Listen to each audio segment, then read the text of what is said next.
The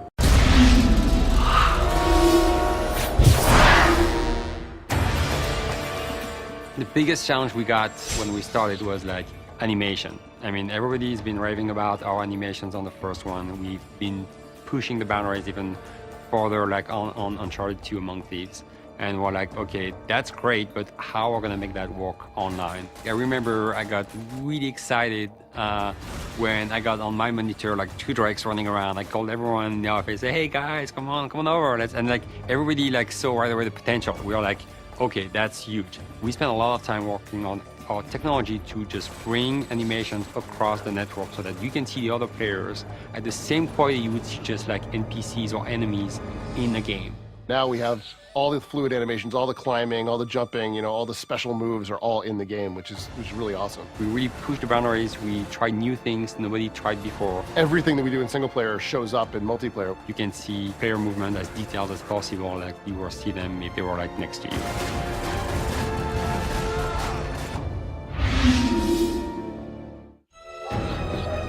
So when we started to work online, we also want to make sure the experience for the player would be just as simple as it is when you play single player. So you hit start, you start the game, you play. I can very quickly jump online, hit our matchmaking system. There's no waiting around, there's no nothing. I'm pushing a button, I'm in the game. I'm finding people of like skill, so it's bouncing me up and down and putting me into the right level so I know that every game I play is going to be fun. You know, I'm going to be constantly challenged, but it's not going to be too hard. Also, something that's very important is be able to play with your friends, and that's why we created our party system. If I have a bunch of friends online, I can very easily invite them to join my party. I can see them in their party, jump in with them with one button press. So that if you go and make a custom game, they're gonna play that custom game with you. If you go in matchmaking, they're gonna come and be in your team and follow you in your matchmaking. So that's key, because a lot of people want to play with their friends too. It's super important, like to be able just to chat with your friends and make fun of them sometimes if they die and stuff like that. We made it like really extremely easy. So I'm sure people are gonna use that feature a lot. In the cinema mode, we record the games that you've played, so you can go back and watch games that you've played before and see, what exactly you did. The last game you played. We save your games when you play them. You can replay them. Just fast forward, pause the game, stop, freeze everything, move the camera around, and just look at what's going on, where everybody is. And you can take screenshots, and so that you can then show off to your friends. And also, you can use it to see how other players are playing. So, like, if a guy was really good in the other team or in your team, you can just replay the file and just follow him and see how he did it. What was his like tactic like just to be so good? What is he doing? Because everybody has a unique technique. Even if you're playing by yourself, you're gonna call your wife over, your kids, your friends in the house and say, look at this awesome thing that happened, and sort of gets more people involved. You know, you can go through and sort of give yourself a best of reel, which is really, really neat. The great thing about the PlayStation 3 that I love is the fact that there's a hard drive, and that's on every single machine, and that's like priceless for us.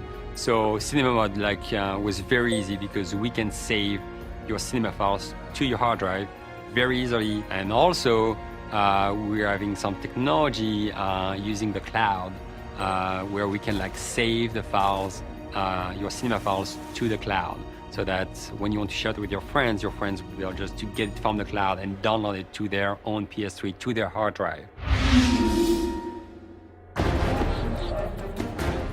Ultimately, statistics are sort of the rawest form the game takes. So as a designer and as a player, it's important that we're able to see those things so we know where the game is unbalanced. I would never be able to make the game fair if I couldn't tell what the statistics were for any given map in any given mode. We have to be creative because PSN is free, and I love that. It's the fact like people can just play online games for free at any time, and that's huge. And it's good because it forced us just to find new ways to store that data, and that's why we started to work on the cloud technology. Things that I thought were cool maybe didn't work. Maybe there was too many deaths there. Maybe maybe nobody ever went there. Those kind of things were very, very easy for me to see because we did track so many statistics all the way along. The stats are like the biggest thing for the players. They want like to know how they're doing. We have competitions going on, and they want to be able just to go on the website and just look at the results of the game and take the result of the game and be able just to define who's winning the tournament. one of the best features of Uncharted 2 is the ability for us to live update the game, which means we don't have to patch. It's completely transparent to the player. Every time you start the game, you go on multiplayer, here at the bottom, you're gonna connect to our servers and you're gonna sync the latest data. And it's completely transparent, it takes no time, so that if we see there's a big advantage point on the map that we need to fix, we can do that. We can do that without people knowing about it. And it's good because it makes the experience better for everyone. The game has to be fair, and that's very important. If we want to update models in the game, it's very, very easy for us to do that. If we want to update game modes, or even just tweaking numbers having to do with the explosive damage, let's say, or the damage of the guns, if we find that something's overpowered or in the wrong place even, we can update all those things. We want to be able just to keep pushing new things to the players even after we ship, and that was a big part of our technology too. And we're using the cloud for that too, where we store all our files just that you need to update on the cloud.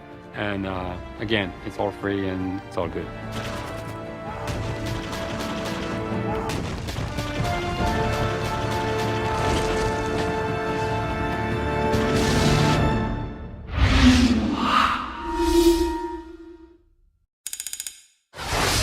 PlayStation